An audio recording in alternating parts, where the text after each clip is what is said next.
A thief was caught by the locals at Radhunathpur Village on Tuesday afternoon. The thief himself admitted that he had to become a thief because he doesn't have money to buy drugs. Later, the local people has handed over the thief to Vishalgarh police.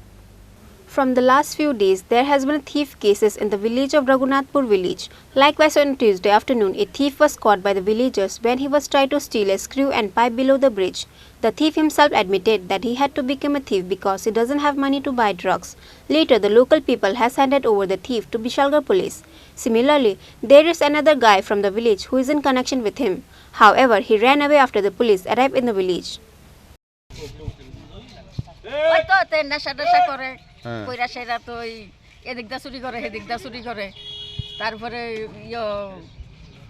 আরে ফুলের লোয়াড়ি খুল্লা খুল্লা বেচছে তারপরে ওই অবশ্যই ওই শ্মশান থেকে এডি আনছে আইনা ব্যস্ত আছে কয়দিন ধরে এমন্ত্র করতেছে আজকে 5 মাস ধরে এমন্ত্র আজকে 5 মাস ধরে এমন্ত্র করতেছে মানে আপনারা কি বুঝতাছেন নেশার লাগি এরকম করতেছে নেশার লাগি এমন্ত্র করতেছে নাইলে আগে কইলাম খুবই ভালো আছে মিছা কথা কইয়া লাভ নাই হে কি একলা না এর লোক আরো আছে এর লোক তো কত ফুলাবানি থাকে মানে কতজনের নাম কমু তা আজকে পুলিশ কারে ধরছে দশে এটা এদিকের না ফুলাটা এদিকের মনে কোন দিকে দেবো এটা কি তো বাড়ি কোনো ও চিনি না